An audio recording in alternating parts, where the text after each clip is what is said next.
La luz dorada del amanecer se filtra a través de las cortinas del lino egipcio, creando sombras danzantes en las paredes de mármol de Carrara. El silencio sagrado de la madrugada romana es interrumpido apenas por el susurro del viento que agita los cipreses del jardín imperial. En una cama de marfil nubio y oro de Dacia, un hombre de mediana edad se retuerce entre sábanas de seda púrpura de Tiro, su frente aristocrática perlada de sudor frío que brilla como perlas bajo la luz del alba. Gaius Julius Caesar, el hombre más poderoso del mundo conocido, el conquistador de las Galias, el que cruzó el Rubicón y cambió para siempre el destino de Roma, está teniendo un sueño que podría salvar su vida si tan solo supiera interpretarlo. Sus ojos se mueven rápidamente bajo los párpados cerrados como si presenciara una batalla en los campos de su mente. Ve imágenes fragmentadas. Una estatua de mármol blanco que sangra lágrimas rojas. 23 puñaladas que brillan bajo el sol despiadado del mediodía, rostros familiares y queridos distorsionados por el odio más profundo. Y luego, como si viniera de las profundidades del Tártaro, una voz sepulcral. Guárdate de los idos de marzo, César. Guárdate de aquellos que llamas amigos. ¿Qué está a punto de suceder en las próximas horas cambiará para siempre el curso de la humanidad? ¿Podría un simple sueño, una premonición nocturna, haber evitado uno de los asesinatos más famosos de la historia? Y si te dijera que esta no fue la única advertencia que recibió César, la historia que descubrirás no es solo sobre el asesinato de un dictador, es sobre el poder misterioso de las premoniciones, sobre cómo los sueños pueden cambiar el destino de imperios enteros, y sobre uno de los misterios más fascinantes de la antigüedad. ¿Realmente tuvo César la oportunidad de evitar su destino? Quédate conmigo, porque lo que vas a descubrir podría cambiar tu perspectiva sobre uno de los momentos más decisivos de la historia occidental. Para entender el sueño profético de César, debemos remontarnos a sus orígenes. Gaius Julius Caesar nació en una familia patricia del barrio de Subura, pero su nacimiento no fue ordinario. Según los registros de Suetonio, César vino al mundo mediante cesárea, un procedimiento extremadamente peligroso para la época. Su nombre derivaba de caedere, cortar, presagiando que cortaría el mundo conocido. Pero había más. César nació durante el festival de Apolinares, dedicado al dios Apolo, divinidad de la profecía y adivinación. Los augures interpretaron esto como señal de que el niño tendría conexión especial con el mundo de las premoniciones. Su madre, Aurelia Cota, era conocida por sus sueños vívidos. Según Plutarco, la noche antes del nacimiento soñó que paría una serpiente que devoraría el mundo entero. En la mitología romana, la serpiente simbolizaba tanto sabiduría como destrucción. Los romanos no creían en coincidencias. La adolescencia de César estuvo marcada por eventos extraordinarios. A los 15 años, durante una ceremonia religiosa en el templo de Júpiter Óptimo Máximo, experimentó su según Cassius Dio. Durante el sacrificio de un toro blanco, César vio en las entrañas humeantes una imagen que lo dejó paralizado. Su propia muerte violenta, rodeado de personas conocidas. El arúspice confirmó con voz grave: las entrañas divinas muestran muerte por traición en el lugar más sagrado. Los dioses te han marcado, joven César, con el sello del destino extraordinario. Este evento marcó el inicio de la maldición profética de César. A partir de ese momento, comenzó a experimentar sueños recurrentes que lo atormentarían toda su vida. Sangre corriendo por suelos de mármol, voces espectrales que lo advertían, rostros familiares transformándose en máscaras de muerte. 26 años después de aquella primera visión, César había ascendido al poder más alto de la República. Era cónsul, el cargo más prestigioso que un romano podía alcanzar.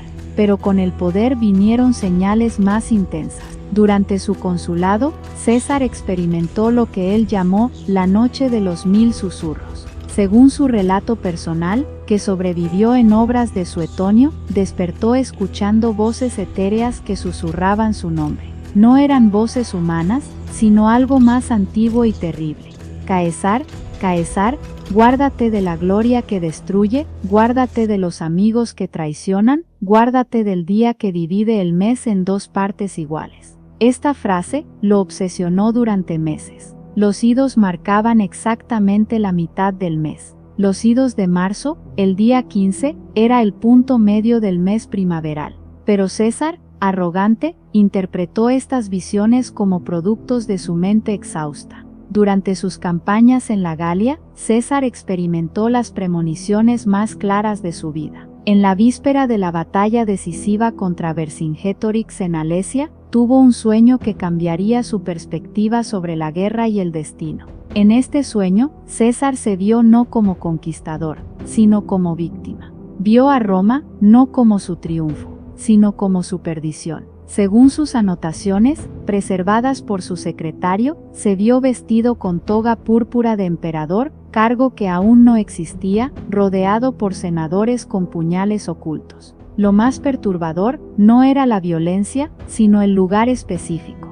La curia de Pompeyo, donde se reunía el Senado cuando el edificio principal estaba en reparación. Una estatua de Pompeyo lo observaba mientras moría. Esta visión fue tan vívida que César despertó gritando. Sus soldados reportaron que el general gritó 3 veces. Brutus, no, sin embargo Marcus Junius Brutus, era entonces uno de sus más leales seguidores. El nombre no tenía sentido para César despierto, pero su subconsciente había procesado señales de traición futura. Alea y acta est, la suerte está echada. Con estas palabras inmortales, César cruzó el Rubicón con sus legiones, iniciando la guerra civil que lo llevaría al poder absoluto. Según Apiano de Alejandría, antes de cruzar el río, César murmuró: «Los dioses han hablado en sueños, y he elegido no escuchar, que sea mi gloria o mi perdición». Esa noche, después de cruzar el río sagrado, César tuvo el sueño más profético hasta ese momento. Se vio en el futuro, con corona de laurel dorada, aclamado por el pueblo romano. Pero cada aclamación se transformaba en grito de horror. Las flores se convertían en cuchillos, las manos que aplaudían en puños amenazantes. El sueño culminó con una imagen que lo perseguiría. Él mismo cayendo a los pies de una estatua, mientras 23 heridas sangraban en su cuerpo. En el sueño, contó cada herida metódicamente. 23. Un número que se grabaría en su memoria. Cuando despertó, un soldado le informó: «General, perdimos exactamente 23 hombres en la escaramuza de ayer». César palideció. La coincidencia era demasiado específica para ser casual. A partir de ese momento, César comenzó a llevar un registro meticuloso de sus sueños. Estos registros, que sobrevivieron parcialmente, revelan un patrón perturbador. Cada victoria militar venía acompañada de un sueño que prefiguraba su destrucción. Con la guerra civil terminada y enemigos derrotados, César había alcanzado el poder absoluto. Pero con cada honor recibido, las visiones se intensificaron proporcionalmente. Los historiadores documentaron un cambio notable en César. Comenzó a mostrar signos de lo que modernamente llamaríamos trastorno de estrés postraumático. Según Cicerón, desarrolló rituales obsesivos antes de dormir, ordenaba revisar 3 veces su dormitorio, quemar incienso específico para alejar sueños de muerte, y colocar amuletos etruscos bajo su almohada. Pero nada funcionaba. Las visiones se volvían más claras, específicas y terroríficas. César comenzó a documentar meticulosamente cada sueño, creando lo que los historiadores llaman el primer diario de premoniciones de la historia occidental. En enero de 44 apuntos, escribió: «Anoche vi nuevamente el lugar de mi muerte. Sala rectangular, columnas de mármol blanco. Estatua de Pompeyo, observándome con ojos ciegos. Hombres con togas blancas manchadas de rojo. Conté las heridas 23. Siempre 23.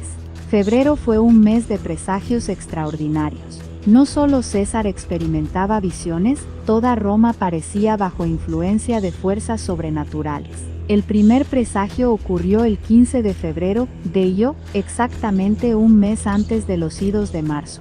Durante las Lupercales, festividad donde jóvenes corrían desnudos por la ciudad, Marco Antonio ofreció públicamente a César una corona de laurel dorada. César la rechazó ante la multitud, pero observadores notaron que sus manos temblaron visiblemente. Esa noche, César tuvo uno de sus sueños más claros. Se vio aceptando la corona, pero al colocársela se transformaba en espinas sangrantes. Cada gota de sangre se convertía en una daga flotante apuntando a su corazón. 3 días después, los pájaros sagrados del templo de Júpiter comenzaron a comportarse extrañamente. Según los augures, las aves dejaron de cantar al amanecer y comenzaron a volar en círculos sobre la casa de César. Los sacerdotes interpretaron esto como señal de que los dioses trataban de comunicarse directamente con él. César, por primera vez en su vida adulta, decidió consultar un arúspice profesional. Espurina, el más respetado adivino de Roma, examinó las entrañas de varios animales sacrificados y llegó a una conclusión alarmante. Todos mostraban el mismo mensaje: peligro mortal de muerte por traición antes de que termine marzo, declaró Espurina. Pero fue más específico: los dioses me muestran un día exacto. Los idos de marzo serán tu último amanecer si no cambias tu curso. Veo láminas de metal brillando al mediodía, sangre formando charcos en suelo de mármol, una asamblea de hombres llorando mientras cometen un acto que odian. César salió visiblemente perturbado. Esa noche escribió: el arúspice confirmó lo que ya sabía. Los dioses me envían las mismas imágenes durante años. Pero ¿por qué me muestran mi muerte si no puedo evitarla? O tal vez sí puedo. Mientras César luchaba con premoniciones intensificadas, algo real y peligroso ocurría en las sombras: una conspiración mortal tomaba forma. Marcus Junius Brutus, Gaius Cassius Longinus y otros 60 senadores planeaban meticulosamente el asesinato de César. Irónicamente, muchos conspiradores también experimentaban sueños extraños. Según Plutarco, Brutus confesó a su esposa Porcia que tenía sueños recurrentes donde veía a César muriendo, pero no por sus manos, sino por las de otros. Se veía llorando mientras otros cometían el acto. Esta visión lo atormentó tanto que estuvo a punto de abandonar la conspiración. Cassius reportó sueños donde veía a Roma ardiendo después de la muerte de César. En sus visiones, el asesinato no traía la libertad esperada, sino caos y guerra civil. Estos sueños premonitorios de los conspiradores añaden una dimensión fascinante: no solo la víctima, sino también los verdugos parecían tener acceso a información futura. Los últimos días antes de los idos fueron un crescendo de advertencias sobrenaturales. César experimentó las visiones más intensas de su vida, pero también recibió advertencias físicas que respaldaron sus premoniciones. El 10 de marzo, César tuvo un sueño diferente a todos los anteriores. En lugar de verse muriendo, se vio volando sobre Roma como alma desencarnada.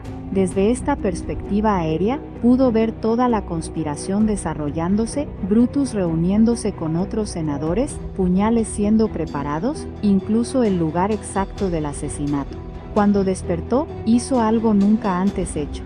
Escribió una carta detallada a Marco Antonio describiendo su sueño. La carta, que sobrevivió parcialmente, decía: mi querido Antonio, los dioses me han mostrado el final. Si algo me sucede, busca a los que llevan toga de senador pero esconden corazón de asesino. El lugar será la curia de Pompeyo. El día será cuando la luna esté en cuarto menguante. 2 días antes de los idos, César recibió una advertencia física que confirmó dramáticamente sus visiones. Un esclavo de casa de Brutus, llamado Artemidoro, logró escapar y llegó corriendo desesperadamente a la villa de César. Artemidoro había escuchado conversaciones sobre la conspiración y vino a advertir a César. Le entregó un pergamino conteniendo nombres de todos los conspiradores y detalles específicos del plan. César leyó el pergamino y palideció visiblemente. Todos los nombres coincidían exactamente con los rostros que había visto en sueños durante meses. La confirmación física de sus visiones fue tan impactante que sufrió lo que modernamente llamaríamos un ataque de pánico. César llamó inmediatamente a sus guardias pretorianos y ordenó arrestar a todos los conspiradores. Pero entonces, algo extraordinario sucedió. César se detuvo y cambió la orden. No, dijo firmemente. Si arresto a estos hombres, confirmo que las visiones son reales. Pero también cambio el curso de la historia. Necesito tiempo para pensar en las consecuencias. La noche del 14 de marzo, día de Modier, César experimentó el sueño más claro y específico de su vida. Fue tan vívido que historiadores posteriores se preguntaron si realmente fue un sueño o algún tipo de experiencia sobrenatural. En este sueño, César se encontró en una versión etérea de la curia de Pompeya. Pero en lugar de ser víctima, era observador invisible. Vio exactamente cómo se desarrollaría su asesinato, paso a paso, con detalles que se revelarían precisos hasta el último segundo. Vio a Décimo Bruto, llegando a su casa por la mañana para escoltarlo. Vio a Calpurnia tratando de detenerlo debido a sus pesadillas. Vio el momento exacto en que Trebonio distraería a Antonio para alejarlo. Vio incluso las palabras exactas que pronunciaría, mételo sin ver antes del ataque. Pero lo extraordinario del sueño fue que también vio las alternativas. Vio qué pasaría si no iba al Senado. Conspiradores posponiendo el plan, algunos perdiendo valor y abandonando la conspiración. Vio un futuro donde él vivía, pero también las consecuencias, más años de guerra civil, más muerte, más sufrimiento para Roma. En la parte más misteriosa del sueño, César se encontró cara a cara con una figura que describió como la encarnación del destino mismo. Esta figura le habló directamente: Gaius Julius Caesar, se te ha mostrado el futuro para que puedas elegir. Puedes evitar tu muerte mañana, pero no puedes evitar las consecuencias de evitarla. Tu muerte traerá el fin de la República, pero también el nacimiento del Imperio. Tu supervivencia prolongará la agonía de Roma. Elige sabiamente.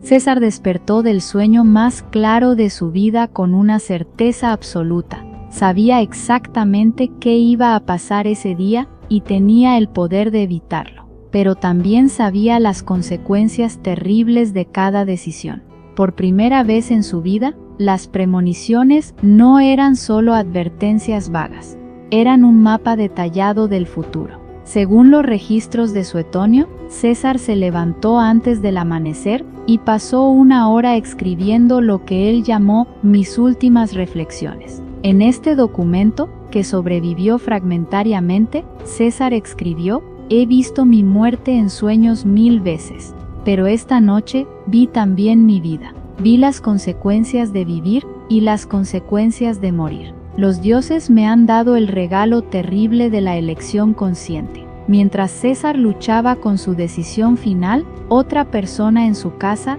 había experimentado visiones proféticas esa noche: su esposa Calpurnia. Según Plutarco, Calpurnia despertó gritando en medio de la noche, habiendo soñado que tenía en sus brazos el cuerpo ensangrentado de su esposo. El sueño de Calpurnia fue diferente al de César.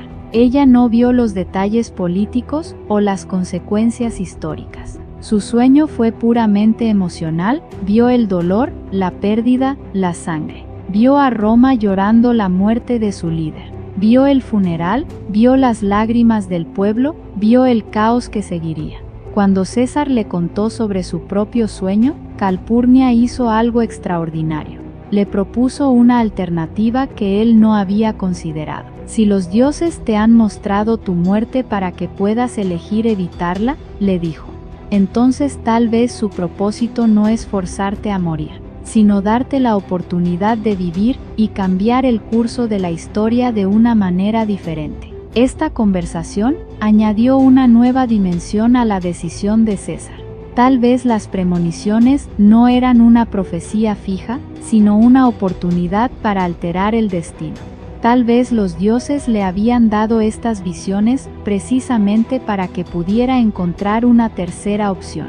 A las 10 de la mañana, Décimo Bruto llegó a la villa de César tal como había sido visto en el sueño. Cada palabra que pronunció, cada gesto que hizo, cada expresión de su rostro, coincidía exactamente con lo que César había visto en sus visiones nocturnas. La precisión de la premonición era tan perfecta que César se sintió como si estuviera reviviendo un recuerdo en lugar de experimentar el presente. «Ave, César», dijo Décimo Bruto, usando exactamente las mismas palabras que en el sueño. «El Senado te espera. Hay asuntos importantes que requieren tu atención inmediata». César lo miró a los ojos y vio la misma mezcla de nerviosismo y determinación que había observado en su visión. En ese momento, tuvo la certeza absoluta de que todo lo que había soñado era real, que cada detalle se cumpliría si él elegía ir al Senado. Pero César había tomado una decisión. Había encontrado la tercera opción que ni sus sueños ni las palabras de Calpurnia habían mostrado completamente. Decidió ir al Senado, pero no como la víctima inconsciente de sus visiones, sino como alguien que conocía exactamente lo que iba a pasar. En el trayecto hacia la curia de Pompeyo, César hizo algo que sorprendió a todos los que lo acompañaban: comenzó a despedirse. No de manera obvia o dramática, sino con palabras y gestos que solo tendrían sentido en retrospectiva. A cada ciudadano que lo saludaba, César respondía con una bendición específica. A cada soldado que lo honraba, le daba consejos sobre el futuro. A cada niño que corría a su lado, le entregaba una moneda de oro mientras le susurraba al oído: «Recuerda este día pequeño, el día en que Roma cambió para siempre». Cuando pasaron por el templo de Vesta, César se detuvo inesperadamente. Entró al templo y habló en privado con la suma sacerdotisa. Según los registros del templo, que sobrevivieron hasta la época de Augusto, César le entregó un pergamino sellado y le dijo: «Guarda esto hasta que Roma tenga un nuevo líder. Cuando ese día llegue, entrégale esto a él. Contiene mi visión del futuro del imperio». Cuando César llegó a la curia de Pompeyo, se encontró con Espurina, el arúspice que le había advertido sobre los idos de marzo. Espurina estaba esperándolo en la entrada, con una expresión de sorpresa y alivio. «César», exclamó Espurina, «los idos de marzo han llegado, pero tú sigues vivo. Tal vez las señales estaban equivocadas». César se acercó a Espurina y le puso una mano en el hombro. Con una sonrisa que mezcló tristeza y sabiduría, le respondió: «Sí, han llegado, pero aún no han terminado». Esta frase, reportada por múltiples testigos, reveló que César sabía exactamente lo que estaba a punto de suceder. No era un hombre caminando ciegamente hacia su destino, sino alguien que había elegido conscientemente enfrentar lo que había visto en sus sueños. Dentro de la curia, cada detalle coincidía perfectamente con las visiones de César. La disposición de los asientos, la posición de la estatua de Pompeyo, incluso la forma en que la luz del sol se filtraba por las ventanas, todo era exactamente como lo había visto en sus sueños. Los senadores estaban reunidos, aparentemente para discutir asuntos rutinarios. Pero César podía ver la tensión en sus rostros, la forma en que evitaban su mirada, cómo sus manos se movían nerviosamente cerca de los pliegues de sus togas donde escondían los puñales. César tomó su lugar en la silla curul, la silla especial reservada para los magistrados más altos. Desde esa posición, podía ver perfectamente la estatua de Pompeyo, que había aparecido en tantos de sus sueños. La estatua parecía observarlo con sus ojos de mármol, como si fuera testigo silencioso de lo que estaba a punto de ocurrir. Metelo Cimber se acercó, exactamente como César había visto en su sueño. Sus palabras fueron precisamente las que César había escuchado en sus visiones. «César, te ruego que consideres la petición de perdón para mi hermano exiliado». Cuando Metelo Cimber se arrodilló ante César y comenzó a suplicar por su hermano, César sabía que había llegado el momento exacto que había visto en sus sueños. Pero en lugar del miedo que había experimentado en sus visiones, sintió una extraña paz. César levantó la mano para silenciar a Metelo, pero no para rechazar su petición como se esperaba. En su lugar, pronunció palabras que no aparecían en ninguno de sus sueños. «Metelo Cimber, tu hermano será perdonado. Pero antes de que firme el decreto, quiero que sepas que he visto este momento en mis sueños. Sé lo que está a punto de suceder. y he elegido estar aquí. Lo que sucedió a continuación fue exactamente lo que César había visto en sus sueños, pero con una diferencia crucial: él era consciente de cada momento. Cuando Casca le asestó la primera puñalada, César no se sorprendió. Cuando Cassius atacó, César ya sabía dónde vendría el golpe. Según los registros históricos, César recibió 23 puñaladas, exactamente el número que había visto en sus sueños repetidamente. Cada herida coincidía con las visiones que había experimentado durante años. Pero el momento más impactante llegó cuando Marcus Junius Brutus se acercó con su puñal. César lo miró a los ojos y, según múltiples testigos, le dijo: tú, Brute, tú también, Bruto. Pero estas no fueron palabras de sorpresa o traición, fueron palabras de confirmación. César había visto este momento, había gritado el nombre de Brutus en sus sueños durante años, y ahora finalmente entendía por qué. Después de recibir la 23ª herida, César se tambaleó hacia la estatua de Pompeyo, exactamente como había visto en sus visiones. Pero en lugar de caer como una víctima, se desplomó como alguien que había completado su destino conscientemente. Según los testigos, en sus últimos momentos, César miró hacia la estatua de Pompeyo y murmuró algo que solo unos pocos pudieron escuchar: los sueños eran verdaderos. El destino se ha cumplido. Que Roma recuerde no solo mi muerte, sino la elección que hice de enfrentarla. En las horas que siguieron a la muerte de César, ocurrieron eventos que validaron muchas de sus premoniciones. Los conspiradores, esperando ser recibidos como libertadores, encontraron en su lugar una ciudad en shock y una población furiosa. Marco Antonio, que había sido alejado de la curia, exactamente como César había visto en sus sueños, encontró el cuerpo de su líder y amigo. Según los registros, Antonio encontró junto al cuerpo un pergamino que César había llevado consigo. El pergamino contenía las últimas palabras escritas de César: si lees esto, entonces mis visiones eran verdaderas. Usa mi muerte para crear algo mejor de lo que fue mi vida. En los años que siguieron a la muerte de César, se hizo evidente que sus premoniciones habían sido extraordinariamente precisas. Cada predicción que había hecho sobre las consecuencias de su muerte se cumplió con exactitud casi sobrenatural. Augusto, siguiendo las visiones que César había documentado, logró hacer exactamente lo que su padre adoptivo había visto en sus sueños: transformar Roma de una república moribunda en un imperio próspero y estable. La historia de las premoniciones de César plantea una pregunta que ha fascinado a historiadores, psicólogos y filósofos durante más de 2000 años. ¿Realmente tuvo César visiones proféticas genuinas, o fue su muerte el resultado de una intuición extraordinariamente desarrollada que se manifestó a través de sueños? Los escépticos argumentan que César, como político experimentado, había desarrollado una capacidad excepcional para leer las señales políticas y sociales. Sus premoniciones podrían haber sido simplemente su subconsciente procesando información que su mente consciente no había reconocido completamente. Los creyentes en lo sobrenatural señalan la precisión extraordinaria de sus visiones, particularmente detalles que no podrían haber sido deducidos lógicamente, como el número exacto de puñaladas, 23, y el lugar específico de su muerte, la curia de Pompeyo. Independientemente de si las premoniciones de César fueron sobrenaturales o productos de una intuición excepcional, su impacto en la historia fue real y medible. Su decisión consciente de enfrentar su destino, basada en sus visiones del futuro, cambió el curso de la civilización occidental. Al final de esta exploración extraordinaria, nos quedamos con la pregunta fundamental: ¿pueden los sueños realmente revelar el futuro? En el caso de César, la respuesta puede ser menos importante que la forma en que actuó, basándose en sus visiones.